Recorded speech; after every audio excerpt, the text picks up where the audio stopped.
Class 12 business studies chapter चल रहा था ट्रेनिंग एंड डेवलपमेंट, प्रशिक्षण एवं विकास। पार्ट नंबर 4 हम डिस्कस करने वाले हैं नवसिखिया प्रशिक्षण के लाभ या एडवांटेजेस ऑफ अप्रेंटिसशिप प्रीमियम।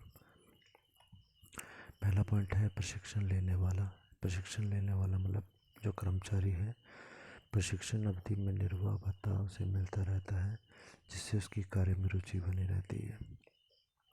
जितने टाइम तक उसकी ट्रेनिंग होती रहेगी उतने टाइम तक उसे थोड़ा बहुत अमाउंट मिलता रहता है, जिससे उसका इंटरेस्ट उसमें बना रहता है। Training is given stipend during the training period which helps to maintain his interest. Second point है कर्मचारी मूल्यवान कुशलता प्राप्त करता है, जिसकी बाजार में बहुत मांग होती है। इस ट्रेनिंग के बाद जो ट्रेनिंग वो प्राप्त कर होता है काफ़ी मूल्यवान होती है। अब वो ट्रेंड हो चुका है तो वो ट्रेंड हो चुका होता है, तो अब जिस भी कंपनी में वो जाएगा उसको आसानी से नौकरी मिल जाएगी, क्योंकि आधुनिक मशीनों में बिल्कुल ट्रेनिंग प्राप्त कर चुका है। इसे कर्मचारी मूल्यवान कुशलता प्राप्त करता है, ऐसा बोला गया। और बाज़ार में अब उसकी बाज़ार में मांग का मतलब है कि अब कंपनी में जिनमें भी जाएगा वो खुश होकर उसे तुरंत रख लेंगे, क्योंकि जो नई मशीनें हैं उसमें भी वो एक्सपर्ट है। So the training improves the valuable skill during the training period, results to increase his demand. Third point है श्रम परिवर्तन दर में कमी, reduces labor turnover rate. श्रम परिवर्तन दर का मतलब संस्था को छोड़ के चले जाना। हमने पहले ही कहा कि कर्मचारी असंतुष्ट होता है तो संस्था को छोड़ के चले जाता है, तो यहाँ पर वो पूर्ण संतुष्ट है, उसे कार्य भली करना आता है, इसलिए वो संस्था को छोड़ के नहीं जाएगा। फोर्थ पॉइंट है संस्था के प्रति निष्ठा, ईमानदारी अब उसके मन में बनी रहती है। Increase loyalty towards the company. जब वो प्रारंभ में आया था तो उसे कुछ नहीं आता था, गांव से जिस टाइम पर वो आया था, अब कंपनी ने उसे ट्रेनिंग देकर इस योग्य बना दिया कि वो किसी भी कंपनी कहीं पर भी चला जाए तो काफ़ी ज़्यादा सैलरी पर उसे नौकरी मिल जाएगी, वेजेस पर नौकरी मिल जाएगी। इसलिए वो अब ईमानदारी के साथ कंपनी के लिए कार्य करेगा। नेक्स्ट टॉपिक है अब ये जो है नवसिखिया प्रशिक्षण या अप्रेंटिसशिप प्रीमियम ट्रेनिंग। इस ट्रेनिंग के सीमाएँ क्या है या कमियाँ क्या हैं, limitations of apprenticeship training. First point है लंबी अवधि के प्रशिक्षण व लगातार निरीक्षण की ज़रूरत यहाँ पर पड़ती है, जो कई बार संभव नहीं होता। ये जो ट्रेनिंग होती है बहुत लंबी होती है, जिसके कारण लगातार सुपरविज़न भी चाहिए, कोई ना कोई व्यक्ति तो इसे चेक करने वाला, सिखाने वाला भी चाहिए होगा, जो कई बार संभव नहीं होता कि कंपनी ने किसी ऑफिसर को इतने लंबे टाइम तक उसके साथ लगाए, तो 2 आदमियों का टाइम वेस्ट हो रहा है। तो training is of the longer duration and continuous suspension which is not sometimes possible, a continuous suspension of supervisors which is not possible sometimes. Second point is if the trainee does not learn after a longer duration of training, then there is no guarantee that he will be absorbed by the company. यदि लंबी अवधि के प्रशिक्षण के बाद भी कर्मचारी कुछ नहीं सीख पाता तो उसे संस्था में रख ही लिया जाएगा, इसकी कोई गारंटी नहीं होती। ऐसा नहीं है कि अप्रेंटिसशिप ट्रेनिंग किसी कर्मचारी ने रख ली है तो परमानेंट एम्प्लॉय है। कंपनी पहले देखेगी कि क्या उसने पर्याप्त मात्रा में सीख लिया, यदि सीखा है तभी कंपनी उसे रखेगी, अन्यथा नहीं रखेगी। थर्ड पॉइंट है ये खर्चीली पद्धति होती है, क्योंकि बहुत लंबा समय उसे ट्रेनिंग के लिए दिया जाता है, जिस दौरान एक सुपरवाइज़र मशीन इत्यादि जो हैं या हमारी बिजी रहती हैं। इसकी उपयुक्तता की हम बात करें, यदि सूटेबिलिटी की बात करें तो पहला पॉइंट आ जाएगा जहाँ लंबे अभ्यास की ज़रूरत हो, with the practice of longer duration is required. ऐसी ट्रेनिंग जो कि बहुत लंबे समय तक चलने वाले हों उनको इसके माध्यम से दिया जा सकता है। सेकंड पॉइंट है जहाँ तकनीकी ज्ञान की ज़रूरत हो, जैसे कि धातुगत व्यवसाय, मुद्रण व्यवसाय इत्यादि, with the technical knowledge is required, for example the metal work or the printing work etc. ऐसी ट्रेनिंग जहाँ पर कि तकनीकी काम सिखाया जाना हो। धातु का काम काफ़ी मुश्किल काम होता है, क्योंकि इनमें गलती होने की संभावना बहुत ज़्यादा होती है, और गलती होके एक्सीडेंट होने की संभावना ज़्यादा होती है, क्योंकि धातुएं पिघलाई जाती हैं। तो दूसरा हो गया प्रिंटिंग वर्क। टाइपिंग प्रिंटिंग का जो काम है, ये भी काफ़ी कठिन कार्य होता है। काफ़ी एक्सपर्ट हो जाने के बाद ये कार्य करना पड़ता है, क्योंकि यदि आप टाइप कर रहे हैं, मान लो कोई बुक ही टाइप कर रहे हैं, उसमें बहुत सारी गलतियाँ हैं, तो उस बुक को कोई नहीं खरीदेगा। इसलिए इन दोनों वर्क्स जो कार्य होते हैं, इनमें बहुत लंबी ड्यूरेशन की ट्रेनिंग की ज़रूरत होती है। ये तकनीकी कार्य कहलाते हैं, टेक्निकल कार्य कहलाते हैं। हर एक व्यक्ति इस कार्य को नहीं कर पाता। नेक्स्ट टाइप की जो ट्रेनिंग है वो हमारी आ जाएगी शिक्षण, जिसे हम कोचिंग कहते हैं। ये किसी कर्मचारी को एक अनुभवी प्रबंधक या अनुभवी मैनेजर के साथ करने के दौरान जो है ये ट्रेनिंग दी जाती है। जब व्यक्ति ट्रेनिंग दे रहा होता है उसे कोच कहा जाता है। ट्रेनिंग देने वाले व्यक्ति को हम कोच कहते हैं। यहाँ पर उच्च अधिकारी जो है वो कोच बनकर कार्य को सिखाता है नए कर्मचारी को या नए आने वाले अधिकारी को। तो सीनियर मैनेजर जो होता है, जिसे हम वरिष्ठ प्रबंधक भी कहते हैं, कि कार्य को नया जो व्यक्ति आया है, ट्रेनिंग लेने वाला व्यक्ति, वो देखता है, उसको समझने की कोशिश करता है, और धीरे धीरे देख देख के समझ के वो सीखने की कोशिश करता है कि ये किस प्रकार से कार्य कर रहा है, कैसे कार्य कर रहा है। उसके बाद में फिर जब उसे कार्य थोड़ा बहुत आ जाता है, तो जो वरिष्ठ प्रबंधक या सीनियर मैनेजर होता है वो छोटी छोटी प्रॉब्लम उसको देने लगता है। प्रॉब्लम का मतलब है कि नई नई समस्याएं उसे बताता है कि ये प्रॉब्लम है, बताओ कैसे हल करेंगे, क्योंकि मैनेजर को प्रॉब्लम ही सॉल्व करनी होती है। प्लानिंग, प्रॉब्लम सॉल्विंग इत्यादि बहुत सारे कार्य करने होते हैं।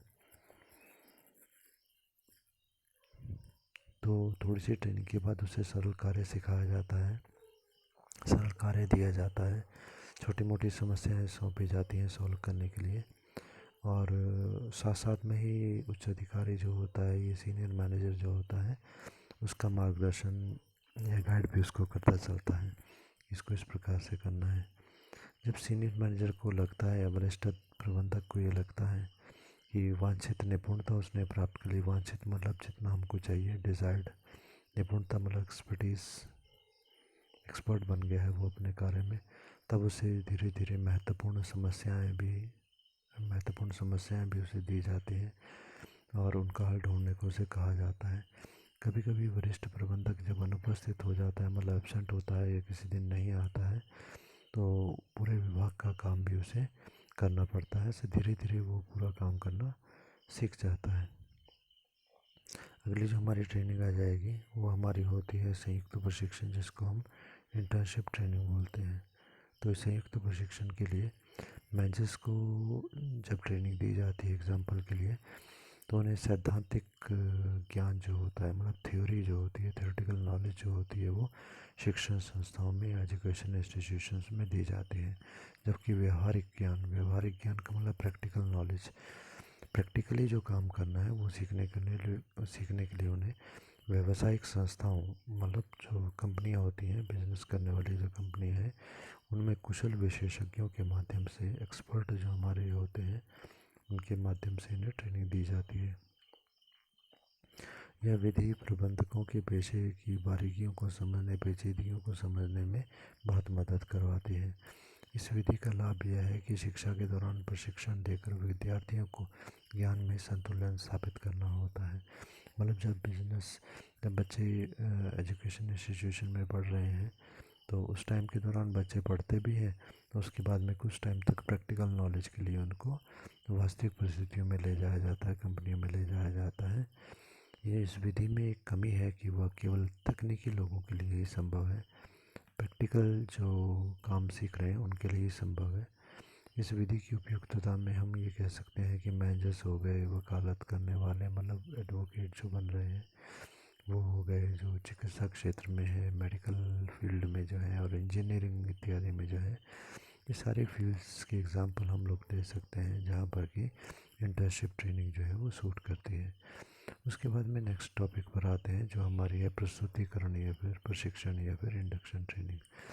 संस्था में जब भी कोई नया कर्मचारी आता है तो उसे संस्था के नियमों से कार्य पद्धति के बारे में अल्प सूचनात्मक प्रशिक्षण दिया जाता है। शॉर्ट टर्म जो है मोटिव ट्रेनिंग, शॉर्ट इन मोटिंग ट्रेनिंग या फिर बोले शॉर्ट टर्म ट्रेनिंग, या सूचनात्मक वहाँ कहें तो फिर इंफॉर्मेटिव ट्रेनिंग हो जाएगी, दी जाती है। तो इस प्रकार की ट्रेनिंग क्या होती है, थोड़े समय के लिए दी जाती है। नया कर्मचारी जो किसके बारे में जानकारी देना, कैसे काम कर रहा है, कार्य करने की पद्धति हमारी कंपनी में क्या है, तो हमारे नियम क्या है, ताकि वो संस्था के वातावरण उसमें कार्य प्रणाली से भली भांति परिचित हो जाए। तो ऐसी ट्रेनिंग तो सामान्यतः उन्हीं कर्मचारी को दी जाती है जो पहले से ट्रेंड होते हैं, केवल थोड़ी सी ट्रेनिंग देकर ही उनका काम जो है चल जाता है। तो ये कुछ एक पॉइंट हमने 5 पढ़े जो कि हमारी है ऑन द जॉब ट्रेनिंग के पॉइंट्स हैं। ये कर्मचारी को कार्य करते भी समय ही सिखाया जाता है कि वो काम भी कर रहा है और साथ में सीख भी रहा है। अगला हमारा है कार्य से दूर प्रशिक्षण या ऑफ द जॉब ट्रेनिंग। कार्य से दूर प्रशिक्षण या ऑफ द जॉब ट्रेनिंग का मतलब क्या होता है कि जहाँ पर उसने कार्य करना है वहाँ पर से ट्रेनिंग नहीं दी जाती, बल्कि कार्य से दूर किसी अलग कमरे में, फैक्ट्री से दूर किसी अलग कमरे में उसे ट्रेनिंग दी जाती है। तो इसमें सबसे पहला पॉइंट हम पढ़ेंगे प्रकोष्ठशाला प्रशिक्षण या वेस्टिब्यूल ट्रेनिंग। क्या होता है कि नए कर्मचारी को ट्रेनिंग देने के लिए एक अलग से ट्रेनिंग सेंटर, एक अलग से कमरा बनाया जाता है, प्रशिक्षण केंद्र जो है वो बनाया जाता है, जहाँ पर कि सभी लोगों को ट्रेनिंग दी जाती है। उस कमरे में कोई अनुभवी प्रशिक्षित, मतलब अनुभवी एक्सपीरियंस प्रशिक्षित ट्रेंड जो ट्रेनर होता है, उसको अध्यक्ष हेड जो है वो नियुक्त किया जाता है। वो सभी आने वाले कर्मचारियों को ट्रेनिंग देगा। तो इस केंद्र में मतलब ये जो कमरा हमने बनाया है, उस कमरे का जो वातावरण है वो इस प्रकार का होता है कि जिस वातावरण में बाद में जाकर वर्कर को कार्य करना होगा, उसका बिल्कुल वैसा ही वातावरण बनाया जाता है। वैसे हम वहाँ पर औजारों को रखते हैं, वैसे ही मशीनों को लगाया जाता है, जैसे कारखाने की परिस्थितियाँ होंगी वैसे ही इसे बनाया जाता है, ताकि बाद में भी जब वो कारखाने में जाए या फैक्ट्री में जाए तो उसे अलग सा ना लगे। कर्मचारी के ट्रेंड हो जाने पर उसे वास्तविक कार्य में लगा दिया जाता है। इस विधि द्वारा ट्रेनिंग प्राप्त करके कर्मचारी जब कारखाने में काम करने जाते हैं तो उन्हें घबराहट नहीं होती, उन्हें अलग सा नहीं लगता और उनकी कार्यकुशलता जो है वो बढ़ती जाती है। अब ये जो प्रकोष्ठशाला प्रशिक्षण या वेस्टिब्यूल ट्रेनिंग है, इसके लाभ या एडवांटेजेस क्या होते हैं वो हम पढ़ें। पहला पॉइंट दिया गया प्रशिक्षण, यहाँ पर जो है अनुभवी व विशेषज्ञ प्रशिक्षकों द्वारा दिया जाता है। जो ट्रेंड और एक्सपीरियंस्ड हमारे ट्रेनर्स होते हैं वो इसे यहाँ पर हमको ट्रेनिंग देते हैं। Training is given by the experienced and expert trainers. Second है उत्पादन में बाधा उत्पन्न नहीं होती, प्रोडक्शन इज़ नॉट हिंडर्ड। क्योंकि हम उस एक्चुअल मशीन पे काम नहीं कर रहे तो हमने एक मशीन को घेरा नहीं होता है, अलग से मशीनें यहाँ पर लगाई होती हैं, तो उन मशीनों पे हम लोग ट्रेनिंग करते रहते हैं। ट्रेनिंग की मशीनें होती हैं, सामान्यतः कुछ पुरानी ख़राब मशीनें ही होती हैं। तो इसका मतलब है जो मशीनें जैसे पहले वाले ऑन द जॉब में था कि वास्तविक मशीनों पर ही काम होगा, तो मशीनें हमारी रुकती नहीं है और उत्पादन बाकी कर्मचारी जो है वो करते रहते हैं। थर्ड है सैद्धांतिक व व्यवहारिक दोनों तरीके का प्रशिक्षण यहाँ दिया जाता है। Training is given of both the types of theoretical as well as practical aspect. तो थ्योरी और प्रैक्टिकल दोनों ही यहाँ पर सिखाए जाते हैं। थ्योरी जो है क्लासरूम्स में और जो ट्रेनिंग है वो फैक्ट्रीज़ में अलग से कमरा बनाकर सिखाई जाती है। जब अलग से कमरा होगा तो वहाँ पर हम थ्योरी की क्लासेस भी लगाएंगे और बाद में फिर वही थ्योरी उनको प्रैक्टिकल रूप में मशीनों पर करवाएंगे। फोर्थ पॉइंट है अनेक व्यक्तियों को एक साथ ट्रेनिंग यहाँ पर दी जा सकती है। ट्रेनिंग में भी important to many people at same time. क्योंकि ये अलग कमरा हम लोगों ने बना लिया, कमरे में वो अलग से ही मशीनें लगाई हैं, जो पुरानी मशीनें हो चुकी हैं वही वहाँ पर लगाई हुई हैं। ये कमरे बनाए इसीलिए जाते हैं कि यहाँ पर केवल हम ट्रेनिंग देने का ही काम करेंगे। एक क्लासरूम बनाया हमने और साथ ही में हमने मशीनों जैसा फैक्ट्री जैसा वातावरण वाला कमरा भी हमने बना दिया। तो यहाँ पर कहने का मतलब है कि जितने भी कर्मचारी हमारी कंपनी में आते हैं, अगर ज़्यादा संख्या में आते हैं तो भी इनमें आसानी से ट्रेनिंग दी जा सकती है। फिफ्थ पॉइंट है प्रशिक्षित लोगों को काम करने पर महंगी मशीनों का डर नहीं होता। No fear of damaging the costly machines by the untrained worker because the training is important in the old machines. क्योंकि यहाँ पर पुरानी मशीनों पर ट्रेनिंग दी जाती है, जो मशीनें अब काम की नहीं रही उन पर ट्रेनिंग दी जाती है। तो महंगी मशीनें जो हैं वो ख़राब होने से बच जाती हैं, क्योंकि यहाँ पर जो काम करना है मशीनों पर वो तो अनट्रेंड लोगों ने करना है। यदि उनको महंगी और नई मशीनें दे दी जाएंगी तो फिर ट्रेनिंग के दौरान नई मशीनें ख़राब हो सकती हैं। तो नई मशीनों के ख़राब होने का खतरा जो है वो यहाँ पर कम हो जाता है। अगला है यह एक व्यवस्थित विधि है, इट्स एन सिस्टमेटिक मेथड। बिल्कुल सिस्टमेटिक तरीके से एक के बाद एक करके हम लोग यहाँ पर ट्रेनिंग देते हैं। 7 पॉइंट है, वास्तविक कार्य का दबाव न होने के कारण सीखने पर अधिक ध्यान केंद्रित रहता है। Because there is no pressure of production so the main focus remains on training और लर्निंग प्रोसेस। क्योंकि यहाँ पर जब हम ऑन द जॉब ट्रेनिंग करते हैं तो हमारे को ये भी प्रेशर होता है कि आप जितना उत्पादन कर लेंगे उतनी वस्तुओं की उत्पादन का जो कीमत है वो भी आपको दे दी जाएगी। और वहाँ पर ये होता है कि कुछ ना कुछ उत्पादन हमारे को करना ही होता है, क्योंकि हम मशीनों को ऑक्यूपाई कर रहे हैं, तो कुछ ना कुछ उत्पादन चलता रहना चाहिए। यहाँ से कोई दबाव नहीं होता कि हमें उत्पादन भी करना है, इसलिए हमारा मेन फोकस जो होता है, ध्यान जो केंद्रित होता है वो हमारे सीखने पर ही होता है। तो हम बात करते हैं वेस्टिबुलर ट्रेनिंग के बारे में और उसकी सीमाएँ या कमियाँ क्या हैं। तब बोला गया एक महंगी पद्धति है, इट्स एन कॉस्टली प्रोसेस। महंगी पद्धति इसलिए होती है क्योंकि इसमें एक अलग से कमरा बनाया गया, अलग से व्यक्ति ट्रेनिंग देने के लिए हम लोगों ने रखा है, और मशीनें भी अलग से लगाई गई हैं। सेकंड है बनावटी वातावरण होने के कारण वास्तविक कार्य में कठिनाई आती है, बिकॉज हियर इज एटमॉस्फेयर या the atmosphere is artificial type. So while giving the actual job the company workers face problem. मशीनें और टाइप की थी, पुरानी थी, और जब दी गई तो मशीनें वास्तव में जो कार्य दिया गया था और टाइप का है। चाहे वातावरण कितना भी उससे मिलता जुलता बनाया जाए, परंतु वास्तविक वातावरण और उस वातावरण में फ़र्क होता है। इसलिए जब वास्तव कार्य दिया जाता है तो वर्कर को कुछ समय कठिनाई आती है, धीरे धीरे वो सीख जाता है। थर्ड है प्रशिक्षण के दौरान उत्पादन में वृद्धि नहीं होती। During training the production is not improved. कारण ये होता है कि मशीनें हमारी ठीक नहीं होती हैं, पुरानी मशीनें होती हैं, काम के लायक मशीनें नहीं होती हैं, तो यहाँ पर उत्पादन होना जो है वो संभव नहीं हो पाता। फोर्थ पॉइंट है घटिया मशीनों के प्रयोग के कारण कर्मचारियों की प्रशिक्षण में रुचि घट जाती है। Training interest was maintained in the training because during the training absolute machines are used. क्योंकि यहाँ पर जो मशीनें दी जाती हैं वो ऐसी होती हैं जो किसी काम की नहीं होती, बेकार हो चुकी होती हैं, जिनसे उत्पादन नहीं हो पाता। ओवन पे हम काम करना सिखाते हैं तो ये मशीनें ढंग से चलती नहीं है, ज़रा ज़रा सा वर्कर इस पर चलाने की कोशिश करता है, ऐसी चीज़ बनाने की कोशिश करता है तो मशीन बार बार बंद हो जाती है, उसका कोई पार्ट टूट जाता है, तो वर्कर का इंटरेस्ट नहीं बन पाता कि मशीन चल ही नहीं रही है, तो फिर कि वो ट्रेंड हो गया है ऐसा कॉन्फिडेंस उसमें नहीं बन पाता है। अब इसकी उपयुक्तता की बात करें कि मेथड जो है वो कहाँ पर सूट करता है, तो फर्स्ट दिया गया जहाँ ट्रेनिंग प्राप्त करने वाले कर्मचारियों की संख्या अधिक हो, where the number of the training is are more. ज़्यादा कर्मचारी हैं तो हमने अलग से ही कमरा बना दिया, अलग से क्लासरूम बना दिया, वहीं पर आप उन सभी को ट्रेनिंग देते रहो। सेकंड है जहाँ पर कृत्रिम वातावरण तैयार करना संभव हो, where it's possible to create an artificial atmosphere just like the factories atmosphere.